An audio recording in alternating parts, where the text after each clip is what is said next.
కర్ణుని యొక్క జన్మం, అలాగే అతడు సూత కులానికి చేరినటువంటి విధం, ఆ తర్వాత విద్యాభ్యాసం, దుర్యోధనుడితో స్నేహం, వీటన్నింటిని గురించి కూడా సంక్షిప్తంగా మనం చెప్పుకున్నాం. ఇప్పుడు కర్ణుడు దుష్ట చతుష్టయంలో ఉన్నాడు, కానీ ఆయన మాత్రం దుష్టుడు కాదు, చాలా మంచివాడు, చాలా గొప్పవాడు, చాలా స్వామి భక్తిపరుడు అని ఇలాగా లోకంలో ఒక ప్రచారం ఉంది. ఇలా ఉండటానికి కర్ణుడి మీద ఒక సానుభూతి ఉంది. ఎందుకు సానుభూతి అని అంటే, పుట్టడం అలా కన్యాగర్భంలో వల్ల పుట్టడం వల్ల, ఆ తర్వాత పెరగటమేమో సూత కులంలో పెరగటం వల్ల అయ్యో పాపం అనేటువంటి ఒక భావన ఆ కర్ణుడి మీద ఉండటం వల్ల అతడికి లేని గొప్పలన్నీ కూడా అంటించి ఉన్నటువంటి దుష్టత్వాన్ని దాచిపెట్టి మరి కథలు రాసేటువంటి వాళ్ళు కానీ, సినిమాలు తీసేటువంటి వాళ్ళు కానీ, ఇలా ఉపన్యాసాలు చెప్పుకునేటువంటి వాళ్ళు కానీ ఇలా ఆ కర్ణుడిని అలా తయారు చేశారు. కానీ మహాభారతంలో ఆ కర్ణుడి యొక్క పాత్ర ఏమిటో, అతడి యొక్క దుష్టత్వం ఏమిటో మనం ఈ రోజున చెప్పుకున్నాం. భీముడికి విషం పెట్టడంలో కర్ణుడి యొక్క పాత్ర ఉన్నదా? సామాన్యంగా భీముడికి విషాన్నం తినిపించడం, గంగలో త్రోసి చంపాలని అనుకోవటం మొదలైనటువంటి దుష్ట కార్యాలు అన్నింటిలో కూడా కర్ణుడి యొక్క హస్తం ఏమీ లేదు. ఎందుకనంటే కర్ణుడు ఇక్కడికి రాకముందే చిన్నతనంలో విద్యాభ్యాసం చేసేటువంటి సమయంలో దుర్యోధనుడు చేసినటువంటి పనులేను, ఇందులో కర్ణుడికి పాత్ర లేదు. అందువల్ల కర్ణుడు దుష్టుడు కాదు, కాకపోతే దుష్టుడితో స్నేహం చేయటం వల్ల అతన్ని కూడా దుష్ట చతుష్టయంలో చేర్చారు అని సమర్థించడానికి కొంతమంది ప్రయత్నం చేస్తూ ఉంటారు ఈ లోకంలో. అలా ప్రయత్నం చేశారు కూడా.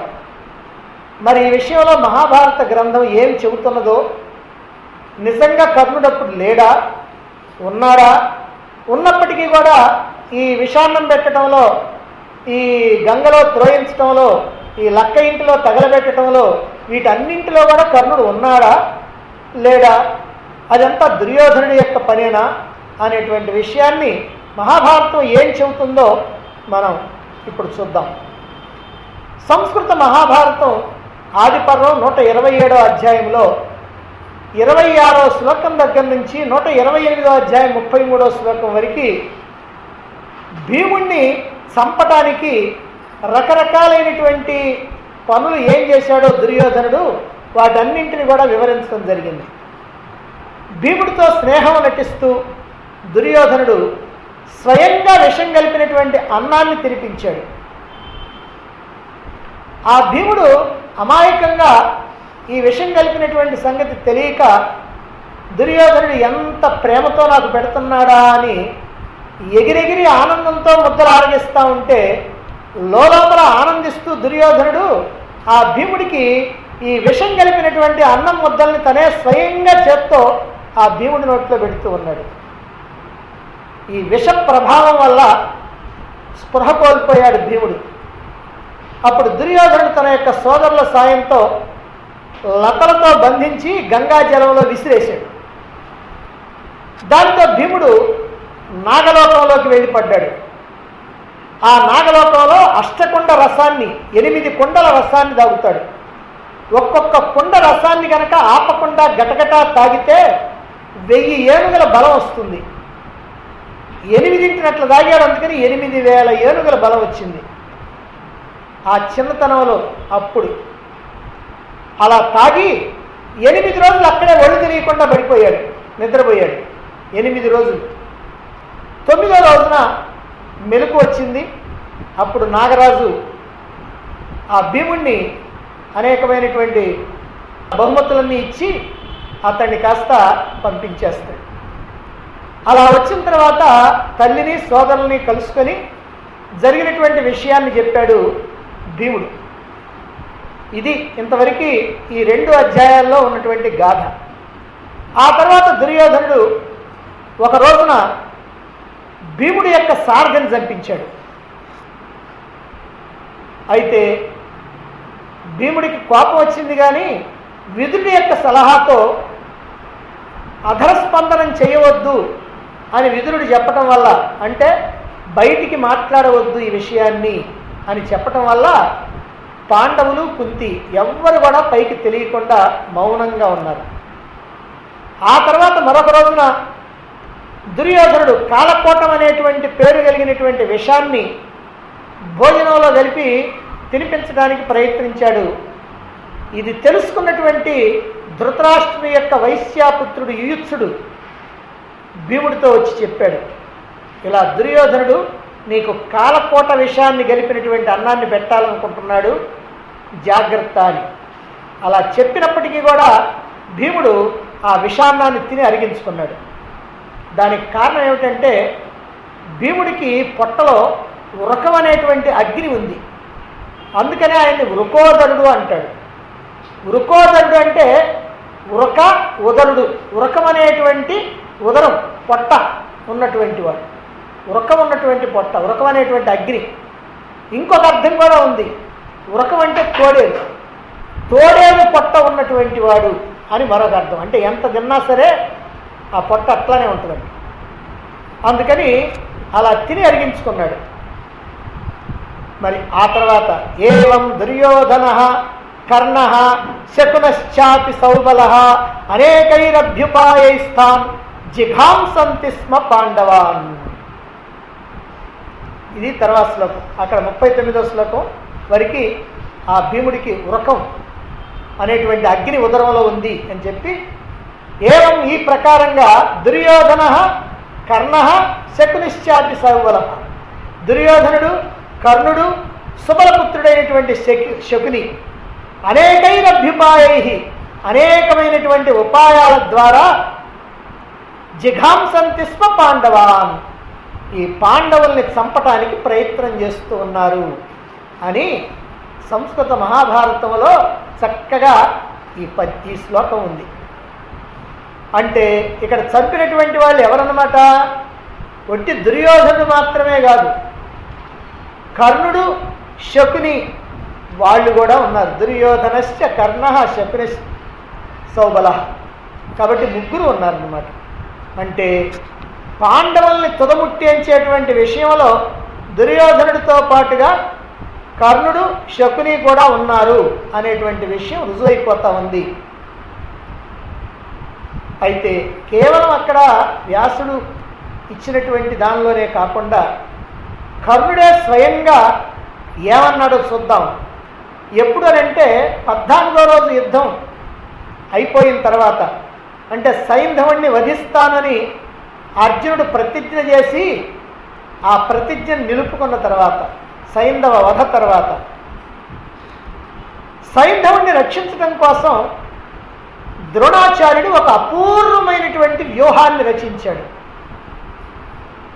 తన యొక్క సర్వశక్తులు ధారపోసి ఎలాగైనా సరే సైంధవుణ్ణి రక్షించాలని, ధర్మరాజుని బంధించాలని, ఈ 2 రకాలైనటువంటి ఆలోచనలతో ఆ రోజు సేనల్ని ఒక క్రమమైనటువంటి పద్ధతిలో నడిపాడు ద్రోణాచార్యుడు. అందుకోసం ఎన్నో జాగ్రత్తలు తీసుకున్నాడు. అయినప్పటికీ కూడా అర్జునుడు వ్యూహంలో ప్రవేశించాడు. శ్రీకృష్ణు యొక్క సలహాతో, సూచనలతో, ఆయన యొక్క రథ సారథ్య నైపుణ్యంతో శత్రుసేనల్ని చీల్చి చెండాడుతూ అలా పరుగులు తీసుకుంటూ వెళ్ళి చివరికి పద్మవ్యూహంలో మధ్యలో ఉన్నటువంటి గుప్త వ్యూహంలో దాగి ఉన్నటువంటి సైంధవుడి యొక్క శిరస్సుని ఖండించి వేశాడు. అలా ఖండించి తన యొక్క ప్రతిజ్ఞను నిలుపుకున్నాడు. ఈ పరాభవాన్ని తట్టుకోలేకపోయాడు దుర్యోధనుడు. ఎందుకనంటే ఎలాంటి పరిస్థితుల్లో కూడా ఈ రోజున సైంధవుడిని చంపడం అర్జునుడికి సాధ్యం కాదు. ఎందుకనంటే 24 మైళ్ళ పొడవున ఆ ద్రోణాచార్యుడి యొక్క సేన ఉంది 3 వ్యూహాలతో. వ్యూహ ముఖంలో ఉన్నటువంటి ద్రోణాచార్యుని తప్పించుకొని లోపలికి రావాలి. ఆ తర్వాత సూచీముఖం వ్యూహం ముఖంలో ఉన్నటువంటి కృతవర్మను తప్పించుకోవాలి. ఆ తర్వాత భూరిశ్రవుని తప్పించుకోవాలి. ఆ తర్వాత శల్యుని తప్పించుకోవాలి. ఇలా ఒక్కొక్కళ్ళని తప్పించుకుంటూ, కర్ణుని తప్పించుకుంటూ, వృషసేనుని తప్పించుకుంటూ, శకునిని, దుశ్శాసనుడిని, ఇలా కృపాచార్యుని, ఇలా ఒక్కొక్కళ్ళని తప్పించుకుంటూ, మరి గజ సైన్య యోధులు ఉన్నారు, భగదత్తుడు మొదలైనటువంటి వాళ్ళు, వాళ్ళని తప్పించుకొని 24 మైళ్ళ పొడవున్నటువంటి వ్యూహంలో చిట్ట చివరికి పోయి సూర్యాస్తమయం కావటానికి ముందే ఆ సైంధవుడి యొక్క శిరస్సు ఖండించాలి. ఇది ఎట్టి పరిస్థితుల్లో కూడా సాధ్యం కాదు. కాబట్టి దృఢంగా దుర్యోధనుడికి ఒక నమ్మకం ఉంది, ఎలాగైనా సరే ఈ రోజుతో సైంధవుడు రక్షింపబడటం, అర్జునుడు అగ్ని ప్రవేశం చేయటం రెండు జరిగిపోతాయి అని అనుకున్నాడు. కానీ జరిగింది ఏమిటంటే సైంధవుడిని కాపాడలేకపోయాడు, అటేమో ధర్మరాజుని పట్టలేకపోవటం కూడా జరిగింది. అందువల్ల దుర్యోధనుడికి చాలా కోపంగా ఉంది. అందుకని ఈ పరాభవాన్ని తట్టుకోలేక పాండవులపై పక్షపాతం చూపటం వల్లనే ద్రోణాచార్యుడు సైంధవుణ్ణి కాపాడలేకపోయాడు అని కర్ణుడి వద్ద ఆచార్యుడిని నిందిస్తూ ఆక్రోశించాడు దుర్యోధనుడు. అప్పుడు కర్ణుడు దుర్యోధనుడితో, ఓ దుర్యోధన, ఎందుకయ్యా నువ్వు ఆచార్యుడిని అలా నిందిస్తావు? ఆచార్యుడు తన ప్రాణాలను సైతం లెక్క చేయకుండా అపూర్వమైనటువంటి అభేద్యమైనటువంటి వ్యూహ నిర్మాణం చేశాడు. ఈరోజు తన యొక్క బలము, శక్తి, యుక్తి, పరాక్రమాన్ని ప్రదర్శించి వీరోచితంగా పోరాడాడు.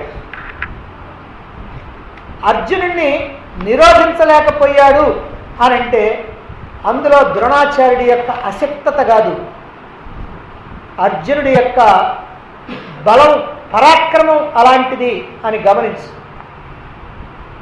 ఇందులో ఆచార్యుడి దోషం ఏమీ లేదు ఈ రోజున. అది అర్జునుడి యొక్క పరాక్రమము, అస్త్ర విద్య నైపుణ్యము, శ్రీకృష్ణుని యొక్క సారథ్యము దీనివల్ల సాధ్యమైంది. దైవబలం ముందు మానవ శక్తి చాలదయ్యా దుర్యోధన. మనం ఎంతగా పరాక్రమాన్ని ప్రదర్శించినప్పటికీ కూడా, ఎంతమందిని ఆ సైంధవుడిని రక్షించడానికి ప్రయత్నం చేసినప్పటికీ కూడా సైంధవుడిని కాపాడగలిగామా? మనం అందరము ఏమీ చేయలేక చేతులెత్తేసి ఇప్పుడు నువ్వు ద్రోణాచార్యుని నిందిస్తున్నావే, ఇదేమైనా న్యాయంగా ఉందా? మన పౌరుషం అంతా ఏమైపోయింది? నికృత్య వంచితార్థ విషయోగైశ్చ భారత దగ్ధ చతుర్గృహే చాపి ద్యూతేన చ పరాజితాః. ఓ భారత, మనం కపటంతో పాండవుల్ని చంపడానికి విషప్రయోగం చేశాం, లక్క ఇంట దగ్ధం చేశాం, మోసం చేసి జోగంలో ఓడించాం. రాజనీతిం వ్యపాశ్రిత్య ప్రహితాశ్చైవ కాననం యత్నేన చ కృతం తత్తత్ దైవేన వినిపాతితం.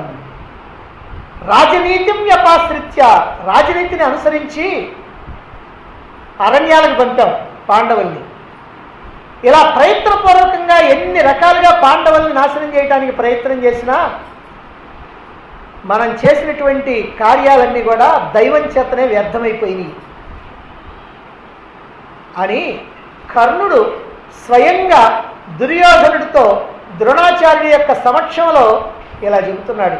విషం పెట్టాం, భీముడికి విషాన్నం తినిపించాం, మరి లక్క ఇంట్లో తగలబెడటానికి ప్రయత్నం చేశాం పాండవులందరినీ కుంతిదేవితో సహా. అలాగనే మాయాద్యూతంలో ఓడించి వాళ్ళని అరణ్య అజ్ఞాతవాసాలకు పంపించాం. అయినప్పటికీ వాళ్ళకి ఏమైనా జరిగిందా? దైవ కృప వల్ల వాళ్ళందరూ కూడా చక్కగా ఒడ్డునబడ్డారు అని కర్ణుడే స్వయంగా చెప్తున్నాడు. కాబట్టి ఈ కర్ణుడి యొక్క మాటలను బట్టి కూడా భీమసేనునికి విషాన్నం పెట్టి చంప ప్రయత్నించడంలో కర్ణుడు ఉన్నాడు అనేటువంటి విషయం స్పష్టం. కర్ణుడే స్వయంగా చెబుతున్నా ఇక నమ్మలేనటువంటి వాళ్ళు వాళ్ళ యొక్క మనస్తత్వం ఎటువంటిదో మనం ఆలోచించాలి. ఇదే సందర్భంలో కేవలం సంస్కృత భారతంలోనే కాక ఆంధ్ర మహాభారతంలో కూడా ఏమున్నదో చూద్దాం. అనవిని కర్ణుడిట్లనియే అగ్గురు దూరగనేల నాత డోపిన గతి పోరుగాక నరు బీరము లావును నెక్కుడైన వాడి నుడుపవచ్చునే విధి అనేచ్చు విషంబిడి ఇల్లుగా ఇచ్చి కారణమున కేగజేసి ఒక నాశము గంటిమె కొద్ది సంతతి. ఇక్కడ చక్కగా ఆ సంస్కృతంలో ఉన్నటువంటి ఆ 2 శ్లోకాలకి కూడా తెలుగులో ట్రూ ట్రాన్స్లేషన్ ఇవ్వటం జరిగింది. అనగా విని కర్ణుడు దుర్యోధనుడితో, ఎందుకయ్యా ఆచార్యుడిని నిందిస్తావు? తన శక్తి కొలది యుద్ధం చేస్తున్నాడు ఆచార్యుడు. అర్జునుడి యొక్క బలపరాక్రమాలు అసామాన్యాలు. మనం విషం పెట్టి ఇల్లు తగలబెట్టి వనాలకి పంపి కుంతి పాండవులను నాశనం చేయగలిగామా? ఇదంతా విధికృతం అన్నాడు కర్ణుడు.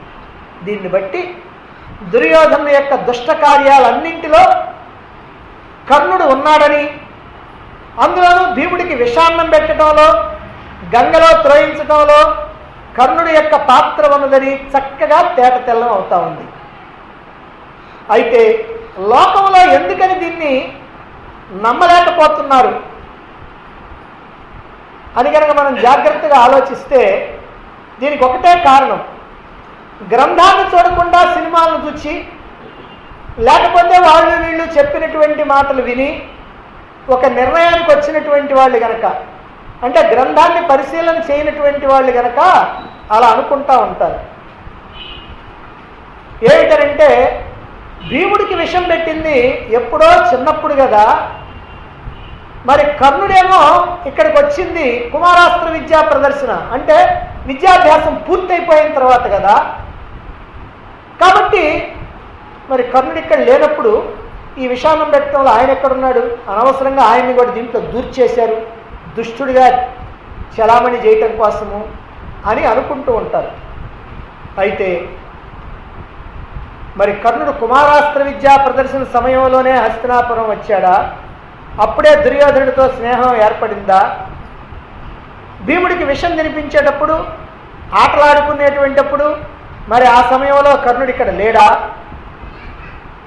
ఈ విషయాన్ని మనం ఆలోచించాలి అంటే మహాభారత గ్రంథంలో ఏమున్నదో ఒక్కసారి మనం చూద్దాం. కర్ణుడు కుంతీదేవికి కన్యావస్థలో సూర్యుడి యొక్క అనుగ్రహం చేత జన్మించాడు. కుంతీదేవి ఆ పుట్టినటువంటి బిడ్డని లోకానికి భయపడి ఒక పెట్టెలో పెట్టి అశ్వనదిలో విడిచిపెట్టింది.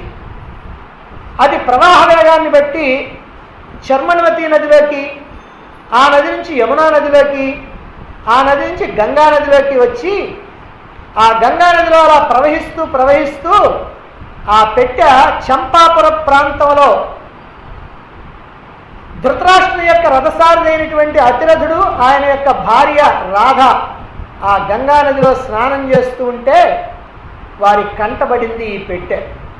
దానిని తెరిచి చూస్తే కవచ కుండల శోభితుడైనటువంటి ఈ బాలుడు కనిపించాడు. సంతానం లేనటువంటి ఆ రాధ అతిరథులు ఆ బాలుడిని పెంచుకున్నారు. అతడికి వశ్యేనుడు అనేటువంటి నామకరణం చేయించారు. విద్యాభ్యాసానికి తగినటువంటి వయస్సు రావటంతోనే హస్తినాపురానికి పంపించారు. అతడు కృపాచార్య ద్రోణాచార్యుల వద్ద ధనుర్విద్యాభ్యాసం చేస్తూ ఉన్నాడు. ఈ కారణం చేత అతడికి దుర్యోధనుడితో స్నేహం ఏర్పడింది. సంస్కృత మహాభారతం వనపర్వం అంటే అరణ్యపర్వం, తెలుగులో అయితే అరణ్యపర్వం అంటారు, సంస్కృతంలో అయితే వనపర్వం అని అంటారు. ఆ వనపర్వం 308వ అధ్యాయం 1వ శ్లోకం నుంచి 309వ అధ్యాయం 27వ శ్లోకం వరకు ఈ గాథ అంతా ఉంది.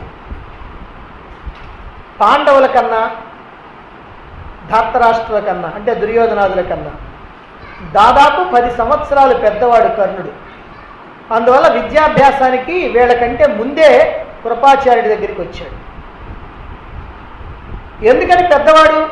కుంతీదేవి కన్యగా ఉన్నప్పుడు జన్మించినటువంటి వాడు కర్ణుడు. ఆ తర్వాత ఆమె కొంతకాలానికి పాండురాజుని వివాహం చేస్తుంది. ఆ పాండురాజు ఈమెను వివాహం చేసుకున్న తర్వాత మళ్ళీ మాద్రిని వివాహం చేసుకున్నాడు. ఆ తర్వాత అనేక సంవత్సరాలు దిగ్విజయ యాత్రలు చేశాడు. ఆ తర్వాత ధృతరాష్ట్రుని చేత 100 అశ్వమేధ యాగాలు చేయించాడు. ఆ తర్వాత భార్యలతో కలిసి వనాలకు వెళ్ళాడు. అక్కడ ఒక రోజున కిందముడు అనేటువంటి మునిని లేడి అని భ్రమించి బాణంతో కొట్టాడు. దానితో ఆ ముని ప్రాణాలు వదులుతూ ఈ పాండురాజుని శపించాడు. ఆ శాప కారణంగా రాజలాంఛనాలన్నీ కూడా వదిలిపెట్టి ముని వృత్తిలో ఉన్నాడు పాండురాజు. ఒకనాడు మునీశ్వరుల మాట మీద తనకి సంతాన భాగ్యం ఉన్నది అని తెలుసుకొని కుంతిదేవిని పిలిచి తన అభిలాషను తెలియజేస్తే అప్పుడు దుర్వాస మహర్షి ఇచ్చినటువంటి ఆ మంత్రంతో పాండురాజు యొక్క నియోగంతో పుత్రుల్ని కనటం జరిగింది. దీన్ని బట్టి కర్ణుడి కన్నా ఇక్కడ పుట్టినటువంటి ధర్మరాజు సుమారుగా 10 సంవత్సరాలు చిన్నవాడు. దాన్ని బట్టి కురు పాండవులందరికన్నా 10 సంవత్సరాలు పెద్దవాడే కర్ణుడు. మరి అటువంటి కర్ణుడు కురు పాండవులు పుట్టకముందే కృపాచార్యుని దగ్గరికి చేరటం జరిగింది. ఎందుకంటే ధృతరాష్ట్రుని యొక్క రథసారుడైనటువంటి వాడు అతిరథుడి గనక ఆ అతిరథుడు కుమారుణ్ణి ధృతరాష్ట్రుడికి అప్పగిస్తే ధృతరాష్ట్రుడు కృపాచార్యుని దగ్గర విద్యాభ్యాసానికి పంపించాడు. ఆ తర్వాత కురు పాండవులు కూడా కృపాచార్యుడి దగ్గర చేరారు. ఆ తర్వాత ద్రోణాచార్యుడు వచ్చిన తర్వాత ద్రోణాచార్యుడి దగ్గర విద్యాభ్యాసం చేస్తూ ఉన్నారు అస్త్రశస్త్ర విద్యలు. ఇక ద్రోణాచార్యుడి దగ్గర కురు పాండవులతో పాటుగా కేవలం కర్ణుడు మాత్రమే కాదు, ద్రుపద పుత్రులైనటువంటి దృష్టజుమ్నుడు, శిఖండి, వీళ్ళతో పాటుగా అనేక దేశాలకు సంబంధించినటువంటి రాజపుత్రులు కూడా ఈ ద్రోణాచార్యుడి దగ్గర విద్యలు అభ్యసిస్తూ ఉన్నారు. ఇలా ద్రోణాచార్యుడి దగ్గర విద్యలు అభ్యసిస్తున్నటువంటి ఈ కర్ణుడు ధనుర్వేదంలో అర్జునుడు అత్యంత ప్రావీణ్యం సంపాదించడాన్ని చూచి ఒకనాడు ద్రోణుడిని సమీపించి, ఓ గురుదేవా, నాకు కూడా బ్రహ్మాస్త్రాన్ని నేర్చుకోవాలనుంది, నాకు ప్రసాదించండి అని కోరితే ద్రోణాచార్యుడు, నాయన, బ్రహ్మాస్త్రాన్ని ఎవరికి చెప్పాలి అని అంటే వ్రత నియమం కలిగినటువంటి బ్రాహ్మణుడికి, తపస్సు చేసినటువంటి క్షత్రియుడికి మాత్రమే. నీవు ఈ రెండిటికి సంబంధించినటువంటి వాడివి కాదు గనక నీకు బ్రహ్మాస్త్రాన్ని చెప్పడానికి వీల్లేదు అని అంటే ఆ ద్రోణాచార్యునికి నమస్కారం చేసి ఆయన దగ్గర సెలవు తీసుకొని పరశురాముడి దగ్గరికని మహేంద్రగిరి పర్వతానికి వెళ్ళాడు. అక్కడ బ్రాహ్మణుడిని అబద్ధమాడి బ్రహ్మాస్త్రాన్ని సంపాదించాడు. అలా అప్పుడు వెళ్ళినటువంటి ఆ కర్ణుడు పరశురాముడి ద్వారా బ్రహ్మాస్త్రాన్ని పొంది శాపాలను పొంది హస్తినాపురంలో అడుగుపెట్టాడు. అదే సమయంలో అదే రోజున ఈ కుమారాస్త్ర విద్య ప్రదర్శన జరుగుతూ ఉంది. అందువల్ల అక్కడికి వచ్చాడు. అక్కడికి వచ్చి ఈ అర్జునుడు చేస్తున్నటువంటి చర్యలన్నింటినీ చూసి నేను కూడా అవన్నీ చేస్తాను అని చెప్పటం, ఆ తర్వాత అర్జునుడితో ద్వంద్వ యుద్ధం చేస్తానంటాం, దుర్యోధనుడేమో కర్ణుడి వైపుని చేరటం, పాండవులు మిగిలినటువంటి వాళ్ళు అర్జునుడి వైపుని చేరటం, ఇలా ఆ రోజున కథ జరిగింది. దీని కారణంగా ఏం జరిగిందంటే దుర్యోధనుడితో స్నేహం, అర్జునుడితో స్పర్ధ. ఈ అర్జునుడితో స్పర్ధ ఎప్పటి నుంచి ఉన్నది? మొట్టమొదటి నుంచి ఉంది. ఆ కృపాచార్యుడి దగ్గర విద్యలు నేర్చుకోవటం దగ్గర నుంచి ప్రారంభించి అప్పటి నుంచి కూడా ఉన్నదన్నమాట. కాబట్టి ఈ భీముడికి విషాన్నం తినిపించి చంపాలనేటువంటి కుట్రలో కర్ణుడు భాగస్వామి అయ్యాడు. ఎందుకనంటే అప్పటి నుంచే దుర్యోధనుడితో స్నేహం ఉంది గనక ఈ కుట్రలో భాగస్వామి అయ్యాడు. ఇంత చిన్న వయస్సులోనే తోటి విద్యార్థిని చంపేటువంటి కుట్రలో పాల్గొన్నటువంటి కర్ణుడు దుష్టుడు అని అనటంలో ఏమైనా ఎవరికైనా సందేహం, సంశయం ఉంటుందా?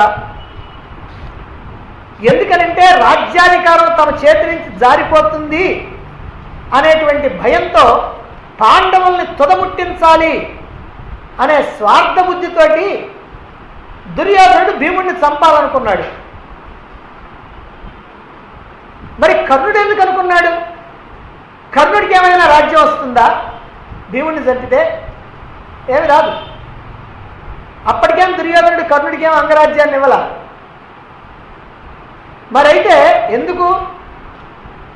దీనిని బట్టి మనం ఏమర్థం చేసుకోవాలంటే కర్ణుడి యొక్క బుద్ధి దుష్ట బుద్ధి అని అర్థం చేసుకోవాలి. అంటే అతడి బుద్ధి అలాంటిది, పుట్టుకతో వచ్చినటువంటి బుద్ధి అనేటువంటిది మనకి ఇక్కడ అర్థమవుతుంది. స్వార్థ బుద్ధితో చేశాడు దుర్యోధనుడు. ఎందుకంటే పాండవులు కనుక చచ్చిపోతే ఈ రాజ్యం మొత్తం కూడా ఆయనకు వచ్చేస్తుంది. కాబట్టి స్వార్థంతో చేశాడు. చేసింది తప్పే, కానీ అతనికి ఒక కోరిక ఉంది. మరి కర్ణుడికి ఏం కోరిక ఉంది? ఏ కోరిక లేదు. ఏమిటంటే ఆ దుర్యోధనుడితో స్నేహంగా ఉన్నాడు కాబట్టి ఆ దుర్యోధనుడికి మేలు జరుగుద్ది అనేటువంటి మాట ఒకటి ఉంది. దానికోసం ఇంత దుర్మార్గానికి ఒడిగట్టాలనా? చిన్న వయస్సులో విద్యలు నేర్చుకోవడానికి ప్రారంభ వయస్సులో. కాబట్టి ఈ కర్ణుడి యొక్క బుద్ధి దుష్టబుద్ధి అనేటువంటి విషయం మనకి ఇక్కడ అర్థమవుతుందన్నమాట.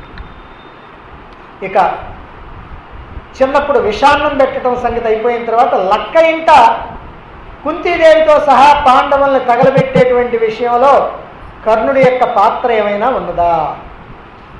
విద్యాభ్యాసం పూర్తయిపోయిన తర్వాత 1 సంవత్సరానికి ధర్మరాజుని యువరాజుగా పట్టాభిషేకం చేశాడు ధృతరాష్ట్రుడు. అలా యువరాజుగా పట్టాభిషేకం చేసిన తర్వాత పాండవులు దిగ్విజయ యాత్రకి పోయి అనేక రాజ్యాలను జయించి అపారమైనటువంటి ధనరాశులు తీసుకొస్తూ ఉంటే చూసి సహించలేకపోయాడు ధృతరాష్ట్రుడు. దాంతో ఏం చేయాలని ఆలోచిస్తూ ఉన్నాడు. ఇక కుంతి పాండవుల్ని లక్క ఇంట దగ్ధం చేయాలనేటువంటి ఒక ప్రణాళికను తయారు చేసుకున్నాడు దుర్యోధనుడు కర్ణ శకునులతో ఆలోచించి.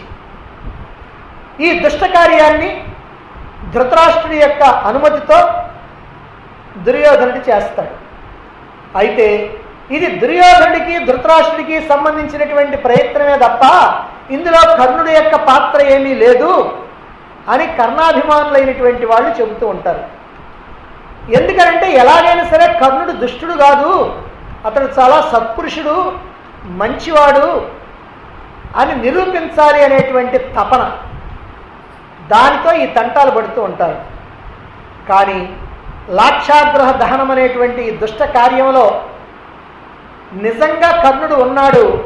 ఆ విషయాన్ని ఇదిగో ఇంతకుముందు చెప్పుకున్నటువంటి శ్లోకంలో కర్ణుడే చెప్పాడు. ఎందుకనంటే దుర్యోధనుడు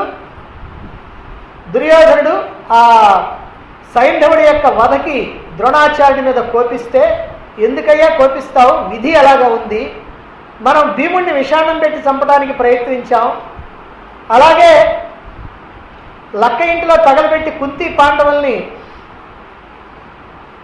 తుదముట్టించాలనుకున్నాం, ఏమైనా జరిగినాయా అని చెప్పాడు గనక, కర్ణుడే స్వయంగా చెబుతున్నాడు గనక ఇందులో కూడా ఏం సందేహం లేదు. కుమారాస్త్ర విద్యా ప్రదర్శనానంతరం 1 సంవత్సరానికి పౌరుల యొక్క భావాలు గమనించినటువంటి ధృతరాష్ట్రుడు తప్పనిసరి పరిస్థితుల్లో ధర్మరాజుకి యవరాజ్యాభిషేకం చేశాడు. దాంతో దుర్యోధనుడు రాజ్యం తన చేయి జారిపోతున్నదని విలపించాడు. అందుకని కర్ణ శకునులతో సమాలోచనలు చేస్తూ ఉన్నాడు.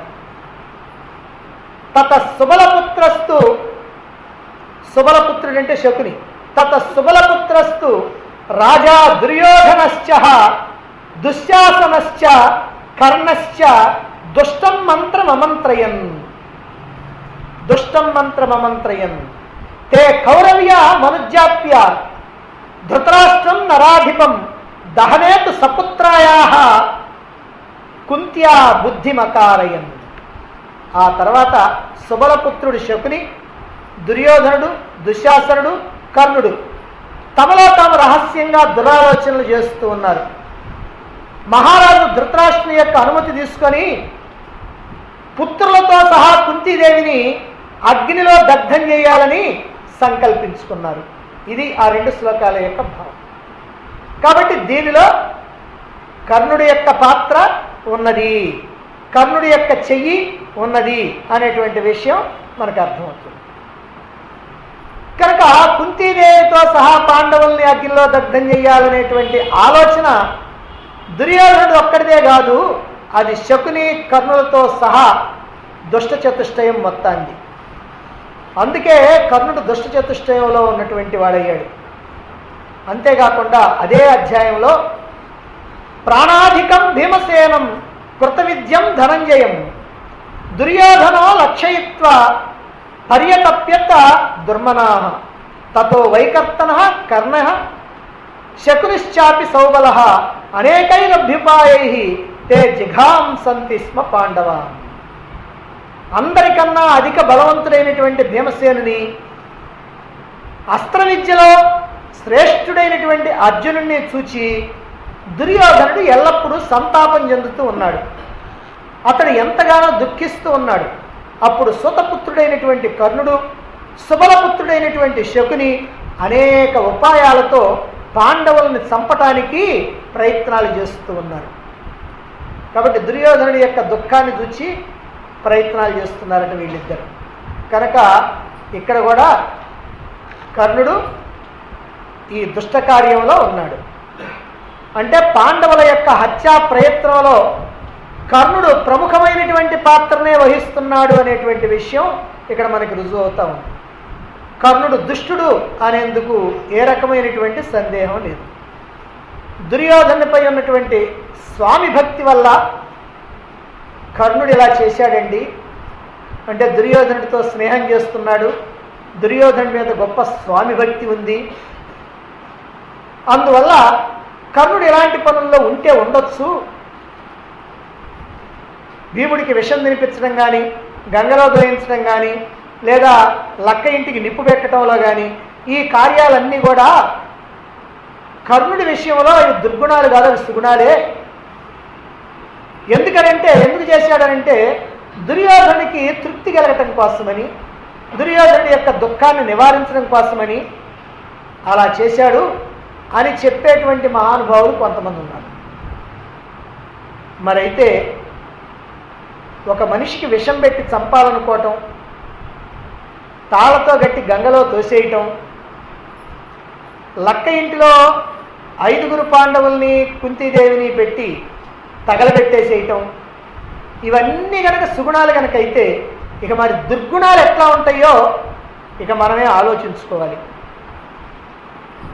అంటే ఈ కారణాలన్నీ కూడా కేవలం కర్ణుణ్ణి ఎలాగైనా సరే ఈ దుష్ట కార్యాల్లో లేడని అతన్ని తప్పించి మంచివాడిగా చెప్పటం కోసం చేసినటువంటి ప్రయత్నాలు. కాబట్టి ఈ పాపకార్యాలని ప్రోత్సహించడం, దుర్యోధనుడు సర్వనాశనం అయిపోవటానికి సహాయపడటం, ఇవన్నీ కనుక స్వామి భక్తి కనుక అయితే ఇలాంటి స్వామి భక్తుణ్ణి ఏ స్వామి అయినా కోరుకుంటాడా అనేటువంటి విషయాన్ని మనం ఆలోచించాలి. ఇక ద్యోత సభలో కర్ణుడి యొక్క పైశాచికమైనటువంటి చేష్ట, దుష్టత్వ పరాకాష్ట, ఈ విషయాన్ని మనం ఇంతకు ముందే చెప్పుకోవటం జరిగింది బాగా వివరంగానే. అయినప్పటికీ కర్ణుడు దుష్టుడు అని చెప్పడానికి అక్కడ ఉన్నటువంటి ప్రత్యేకమైనటువంటి కొన్నింటిని మనం మళ్ళీ చెప్పుకుందాం. రాజసూయ యాగంలో పాండవుల యొక్క ఐశ్వర్యాన్ని చూచి దుర్యోధనుడు కళ్ళల్లో నిప్పులు పోసుకున్నాడు. పాండవ రాజసూయం తనకు అసూయాజనకమైంది, దాంతో వాళ్ళ యొక్క సంపదల్ని హరించాలనుకున్నాడు. అందుకనే శకునితో చెప్తాడు, అతుల పరాక్రమార్జితములైన ధనంబుల పేరుని చేసి ఉన్నతమగుచున్న పాండునర్నాథ తనూజల లక్ష్మి నాకు అసమ్మతమై సూవెలింగే విను మాతుల మానధనాఢ్యుడైన భూపతి సహింపనోపునే సపత్నుల వృద్ధియు ఆత్మహానియం. ఇలా ఈ సవతి సోదరులు ఇలా వృద్ధి చెందుతూ ఉంటే నాలాంటి అభిమానధనుడైనటువంటి వాడు ఎలా చూసి సహిస్తాడు? అతుల పరాక్రమార్జితములైన ధనంబుల పేరుని చేసి ఉన్నతమగుచున్న పాండు నరనాథ తనూజుల లక్ష్మి. ఎట్లా వచ్చింది పాండవులకి సంపద? పరాక్రమార్జితములైన ధనంబుల పేరుని చేసి పరాక్రమంతో సంపాదించుకున్నాడు. పాపం వీడే చెబుతున్నాడు, మోసం చేసి వాళ్ళు అట్లా సంపాదిస్తే నేనెట్ట భరిస్తానల్లా, పరాక్రమంతో సంపాదించుకొని అట్లా పెద్దవాళ్ళు అవుతా ఉంటే నేనెట్లా చూసి సహిస్తాను? ఏమి సేయుదము ఎన్నిదమ్మల పాండవుల లక్ష్మి మనకు అపహరించనగు అని శకునితో మొరబెట్టుకుంటాడు. అందువల్ల శకుని ఒక సలహా ఇచ్చాడు. ధర్మరాజుని జోదానికి పిలిపిస్తే వాళ్ళ యొక్క సకల సంపదల్ని కూడా నేను హరించి ఇస్తాను అని సలహా ఇచ్చాడు. అదెలా సాధ్యం? జూదం ఆడారనుకో, 4 సార్లు నువ్వు గెలిస్తే 3 సార్లు 2 సార్లు వాళ్ళు గెలుస్తారు కదా, అదేమిటయ్యానంటే అప్పుడు శకుని చెప్పాడు, నియతం తం విజేష్యామి కృత్వాత్ కపటం విభో, కృత్వాత్ కపటం విభో, నేను మోసం చేసి కపటం చేసి వాళ్ళ యొక్క సంపదలు హరిస్తా. ఇదే ఆంధ్ర మహాభారతంలో కూడా అదే చోట నన్నయ్య గారు, నేను అపహరించి ఇత్తు ధరానుత మాయ దురోధర వ్యాజ్యమునను, మాయా జూదంలో నేను అపహరించి ఇత్తు వాళ్ళ యొక్క సంపదల్ని కూడా నేను అపహరించిస్తాను అని చెప్పాడు శకుని. ధృతరాష్ట్రుని చేత ధర్మరాజుని పిలిపించారు. కపట జూదంలో పాండవుల యొక్క సంపద మొత్తాన్ని హరించడం జరిగింది, రాజ్యాన్ని హరించడం జరిగింది. అంతటితో ఆగకుండా ధర్మరాజు యొక్క సోదరుల్ని కూడా పందెంలో వేసి ఓడిపోవటం జరిగింది ధర్మరాజు. ఆ తర్వాత తనను తాను ఒడ్డుకొని ఓడిపోయాడు. అలా ఓడిపోయిన తర్వాత అప్పుడు శకుని అంటున్నాడు, ఓ ధర్మనందన, నీకు ఇంకా ఓడిపోయినటువంటి ధనం ఉందయ్యా, అలా ఉన్నప్పుడు నిన్ను నువ్వు ఒడ్డుకొని ఓడిపోవటం ధర్మం కాదు, నీకు ఇంకా ఓడిపోయినటువంటి ధనం ద్రౌపది ఉంది, ఆమెను ఇప్పుడు పణంగా పెట్టు అని శకుని ప్రోత్సహిస్తే, అప్పటికే దాసుడై ఉన్నటువంటి ధర్మరాజు, ఓడిపోయి దాసుడై ఉన్నటువంటి ధర్మరాజు దాస ధర్మాన్ని అనుసరించి యజమాని యొక్క మాటని కట్టుబడి ఉండాలి కనుక ద్రౌపదిని పణంగా పెట్టాడు, ఓడిపోయాడు. అప్పుడు దుర్యోధనుడు మొట్టమొదటి ప్రాతిగామిని పంపించాడు ద్రౌపది దగ్గరికి. ఆమె ఏదో ప్రశ్నలు వేస్తూ పంపించింది. ఈ ప్రాతిగామి లాభం లేదు, భయపడుతున్నాడని చెప్పి దుశ్శాసనుడికి చెప్పాడు, ద్రౌపదిని సభకి ఇడ్చుకొని రమ్మని. ఆ తర్వాత ధర్మాధర్మ చర్చ జరిగింది. నేను ధర్మం ఇస్తున్నా అధర్మం ఇస్తున్నా, ముందు నన్నోడి తన్నోడినా తన్నోడి నన్నోడినా, మీరు న్యాయం ఏమిటో చెప్పండి అని ద్రౌపది సభలో అడుగుతా ఉంది. ఎవరో మాట్లాడుతున్నా. ఆ సమయంలో దుర్యోధన సోదరుడైనటువంటి వికర్ణుడు ద్రౌపది ధర్మంగా జయించబడలేదని ఆమె అధర్మం ఇస్తని అన్నాడు. అంతేకాకుండా ఆమె రజస్వల ఏకవస్త్ర గనక అటువంటి ఆమెను సభకి తీసుకొని రావటం కూడా తప్పు అన్నాడు. దానికి కర్ణుడు ఏమంటున్నాడు, ఓ వికర్ణ, ఎలా చెప్తున్నావయ్యా ఆమె ధర్మంగా జయించబడలేదని? ఆమె ధర్మంగానే జయించబడింది అని ఏవేవో మాటలు చెప్పాడు. ఇలా ధర్మ సంశయం జరిగి సభలో చర్చ జరుగుతూ ఉంటే కర్ణుడు, ఈ ద్రౌపది 5గురికి భార్య కాబట్టి ఈమె బంధకి, ఇటువంటి దాన్ని ఏకవస్త్ర అయితేనేమి వివస్త్ర అయితేనేమి,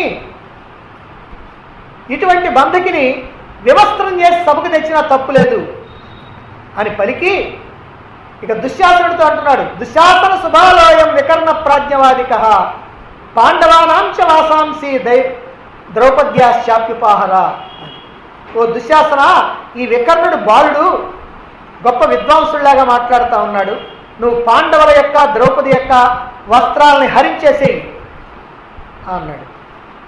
కర్ణుడి యొక్క ఆదేశంతో దుశ్శాసనుడు ద్రౌపదీదేవి కట్టినటువంటి వస్త్రాన్ని పట్టుకొని లాగటం మొదలుపెట్టాడు. ఈ వస్త్రాపహరణం అనేటువంటి నీచమైనటువంటి నికృష్టమైనటువంటి దుర్మార్గమైనటువంటి పైశాచిక కృత్యానికి మూల కారణం ఎవరు అని అంటే కర్ణుడు. ఇలాంటి నీచ బుద్ధి దుష్ట బుద్ధి కలిగినటువంటి వాడు రామాయణ మహాభారతాల్లో ఎక్కడైనా ఉన్నాడని వెతికితే మనకు కనిపించడు. ఒకవేళ జూదంలో ధర్మబద్ధంగానే ద్రౌపది జయించబడింది అనుకుందాం మాట వరుసకి, అయితే జయించబడితే ఆమెను నిండు సభలోనికి, అందులోనూ వృద్ధులైనటువంటి భీష్ముడు, ద్రోణుడు, కృపాచార్యుడు, బాహ్యుడు, సోమదత్తుడు, భూరిశ్రవుడు, ధృతరాష్ట్రుడు, విదురుడు, అనేక మంది ధర్మావేత్తలు, వృద్ధులు అయినటువంటి వాళ్ళు, రాజులు, సామంతులు, పురజనులు ఉన్నటువంటి సభలోకి ఈడ్పించి అంతటితో ఆగకుండా బట్టలు వడదీయమంటాడా? ఇదేనా సభ్యత? ఇదేనా సంస్కారం? ఇదేనా మానవత్వం? ఒక మహా సామ్రాజ్యాన్ని, ఒక సామ్రాజ్యానికి పట్టమహిషిని, ఆ కురువంశపు కోడల్ని ఆ భర్తల ఎదుట,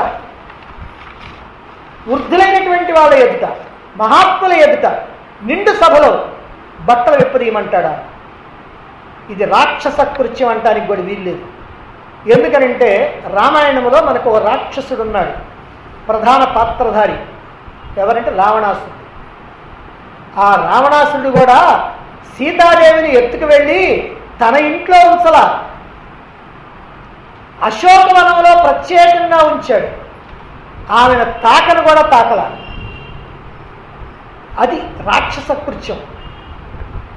మరి ఇది ఏం కృత్యం అంటారు? రాక్షస కృత్యం అంటారా? ఇది పైశాచిక కృత్యం అని అంటారు. జుట్టు పట్టుకొని సభలోకి ఈడ్చుకొని కింద పడేసి లాక్కొని ఈడ్చుకొని వచ్చి ఆ బట్టలు విప్పనీయమని అంటాం. అది ఎవరైనా సరే విని భరించడానికి వీలున్నటువంటి మాట. సరే, ద్వాపరయుగం సగం ధర్మం సగం అధర్మం ఉన్నటువంటి కాలం పోయింది. ఇప్పుడు కలియుగం 3 పాళ్ళు అధర్మం ఉంది, 1 పాలే ధర్మం ఉంది. ఈ కలియుగంలోనైనా సరే ఎవరైనా అలాగంటాడా? ఓ పేకాటలో అంతా ఓడిపోయి తన భార్యని పందెం పెట్టి ఆడాడు. ఆ గెలిచినటువంటి వాడు ఆమెను అప్పటికప్పుడు ఇంట్లో నుంచి లాక్కొచ్చి అక్కడనే అందరి ముందు బట్టలు తీయాలని అంటాడా? అలా అంటే హర్షించే వాళ్ళు ఎవరన్నా ఉంటారా? అందుకే కర్ణుడిది పైశాచిక వికట తాండవం. ఒక అంగరాజ్యాన్ని వీడి మొహాన పారేసినందుకు దుర్యోధనుడిని సంతోషపెట్టడానికి ఇంతగా దిగజారిపోవాలనా? ఇంత నీచానికి దిగజారాలనా? ఇదే తన తల్లి కానీ లేకపోతే చెల్లి కానీ అయితే ఇలాగనే మాట్లాడేవాడా? ఇలాంటి నీచుడిని సమర్థించేటువంటి వాళ్ళు ఎలాంటి వాళ్ళు అయి ఉంటారో ఆలోచించుకోవాలి. కర్ణుడు చేసినటువంటి ఈ పైశాచిక కృత్యానికి భీమసేనుడు దుశ్శాసనుడిని లోక భీకర పద్ధతిలో వధించి అతడి యొక్క రొమ్ము చీల్చి రుధిరం తాగుతానని చెప్పి ప్రతిజ్ఞ చేశాడు. ద్రౌపదీదేవి యొక్క పాతివ్రత్య మహాత్యం నిండు సభలో నిరూపితమైంది. అనంత వస్త్రావిర్భావం జరిగింది. వీడు లాగుతా ఉన్నాడు, చీరలు వస్తా ఉన్నాయి శరీరం మీద నుంచి. లాగి లాగి లాగి అట గుట్టలు గుట్టలు గుట్టలు గుట్టలు పడిపోతా ఉన్నాయి. సభాసదులంతా నిశ్చేష్టులైపోయి ఆశ్చర్యంతో తిలకిస్తూ ఉన్నారు వాళ్ళ కళ్ళ ఎదురుగా జరుగుతున్నటువంటి ఈ ఇంద్రజాలం లాంటి చర్యను. అలా చూసి ఆశ్చర్యపోయి ద్రౌపదీదేవిని ప్రశంసించారు. అప్పుడంతా ఆశ్చర్యచకితులై ద్రౌపదీదేవి యొక్క పాతివ్రత్య మహాత్యాన్ని వేరేవాళ్ళ కొనియాడుతూ ఉంటే అటువంటి సమయంలో ఈ కర్ణుడు ఏమంటున్నాడు? ద్రౌపది, నీకు 5గురు భర్తలున్నా నిన్ను ఏ విధంగానూ రక్షించలేనటువంటి వాళ్ళు అయిపోయారు కనుక జోదంలో ఆలిని వడ్డి ఓడిపోనటువంటి 6వ భర్తను ఎంచుకో. నీలాంటి దాస్యలకి ఇది తప్పేమి కాదులే అని అంటూ దుర్యోధనుడి వైపుకు చూచి కనుసైగ చేశాడు. కర్ణుడి యొక్క కనుసైగను చూచినటువంటి దుర్యోధనుడు తన ఎడమ తొడపై ఉన్నటువంటి వస్త్రాన్ని తొలగించి ద్రౌపదికి చూపిస్తూ కూర్చోమని కనుసైగ చేస్తూ ఉన్నాడు, తొడ మీద కూర్చోమని. అది చూచి భీముడు రాజ్య సంపదల మదంతో మదవెక్కినటువంటి దుర్యోధనుడి యొక్క తొడలు బ్రద్దలు బట్టి రాబోయేటువంటి మహాయుద్ధంలో వధించకపోతే నేను పితృపితామహుల గతికి తప్పినటువంటి వాడిని అవుతానని భీకరమైనటువంటి ప్రతిజ్ఞ చేశాడు. ఏమి సహాయం చేశాడో చూడండి కర్ణుడు. ద్రౌపది కట్టిన బట్టలు విప్పనీయమని దుశ్శాసనుడికి చెప్పాడు. దుశ్శాసనుడు అలాగే చేశాడు. దాంతో వాడి రొమ్ము చీల్చి రుధిరం తాగుతానని చెప్పి ప్రతిజ్ఞ చేశాడు భీముడు. చేసినటువంటి ప్రతిజ్ఞ ప్రకారం కురుక్షేత్ర యుద్ధంలో 17వ రోజున దుశ్శాసనుడి యొక్క రొమ్ము చీల్చి ఆ రక్తాన్ని తీసి ఆ తలపైన మోసుకొని ఆ దుశ్శాసనుడు చుట్టూ తిరుగుతూ వికట తాండవం చేశాడు భీముడు. ఆ రోజున జరిగినటువంటి విషయం అంతా కూడా గుర్తుకొస్తా ఉంది. అంతేకాదు వాడి రొమ్ము గుద్ది, ఏదిరా ఆ రోజున ద్రౌపదిని చుట్టుపట్టుకుంటేవే ఏ చేత్తో అన్నాడు. ఇదిగో ఈ చెయ్యి అన్నాడు. అనగానే ఆ చెయ్యిని ఆ శరీరం నుంచి ఊడబెరికి అక్కడ దుర్యోధనుడు, కర్ణుడు, శల్యుడు మొదలైనటువంటి వాళ్ళు ఉంటే వాళ్ళ మీదకి విసిరేశాడు. ఆ తర్వాత ద్రౌపది వస్త్రాలు పట్టుకొని లాగాడే, ఏది ఆ చెయ్యి అన్నాడు. ఇదిగో ఇది అన్నాడు. ఆయన ఆ చెయ్యిని లాగి మళ్ళీ విసిరేశాడు. ఇట్లా భీకరమైనటువంటి స్థితిలో ఈ దుశ్శాసనుడి యొక్క చావుకి కారణం ఎవరు అని అంటే ఈ కర్ణుడు కాదు. ఆ బట్టలు విప్పదీయమని చెప్పింది. సరే, దుశ్శాసనుడి వ్యవహారం అయిపోయింది. మరి తర్వాత ఆరో భర్తను వెతుక్కోమని చెప్పి ద్రౌపదికి చెప్పి దుర్యోధనుడికి కనుసైగ చేశాడు. దాంతో దుర్యోధనుడు ఏం చేశాడు? తొడ చూపించి కూర్చోమని చెప్పి ఈ దుర్యోధనుడు కనుసైగ చేశాడు ద్రౌపదికి. దాంతో భీముడు ప్రతిజ్ఞ చేశాడు, నీ తొడలు బ్రద్దలు కొడతానని చెప్పి. అదే ప్రకారంగా మహాభారత యుద్ధంలో 18వ రోజు సాయంత్రం అదిగో ఆ దుర్యోధనుడికి భీముడికి గదాయుద్ధం జరుగుతుంది. ఆ యుద్ధంలో ఆ దుర్యోధనుడి యొక్క తొడలు బ్రద్దలు కొట్టి వాడి తలని కాలితో దంతాడు, ఆనాడు చేసినటువంటి ప్రతిజ్ఞకు అనుగుణంగా.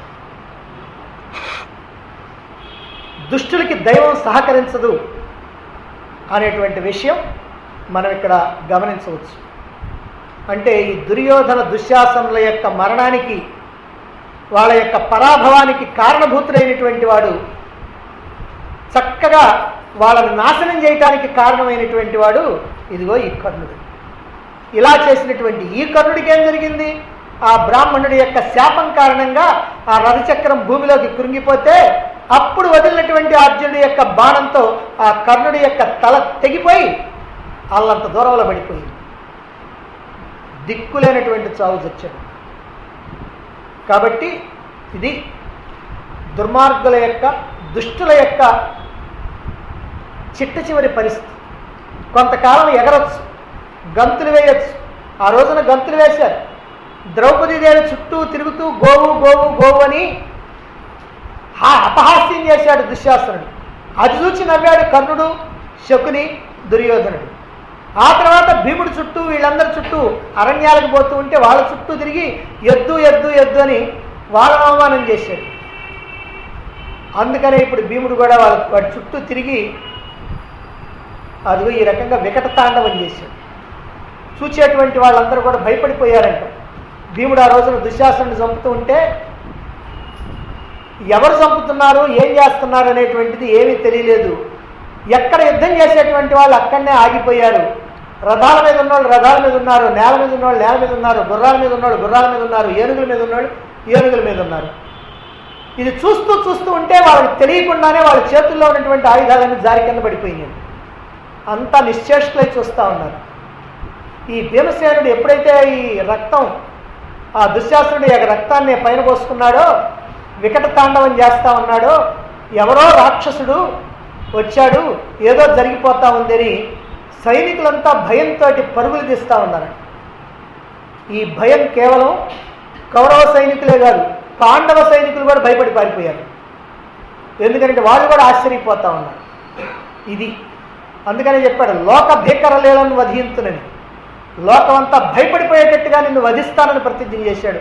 అందుకనే అటువంటి సావు ఆ దుశ్శాసనుడికి రావటం జరిగింది.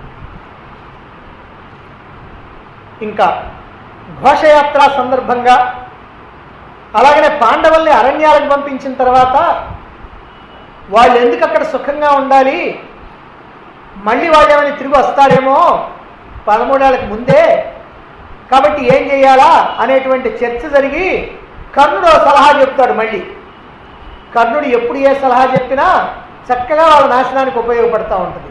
అది కూడా మళ్ళీ మనం తెలుసుకుందాం. అదిగో ఆ కర్ణుడు చెప్పినటువంటి సలహా ఏమిటో, అతని యొక్క దుష్టత్వం ఏమిటో, అతని యొక్క మాటలు ఏ రకంగా ఉంటాయో వాటన్నింటి గురించి మనం రేపు చెప్పుకుందాం.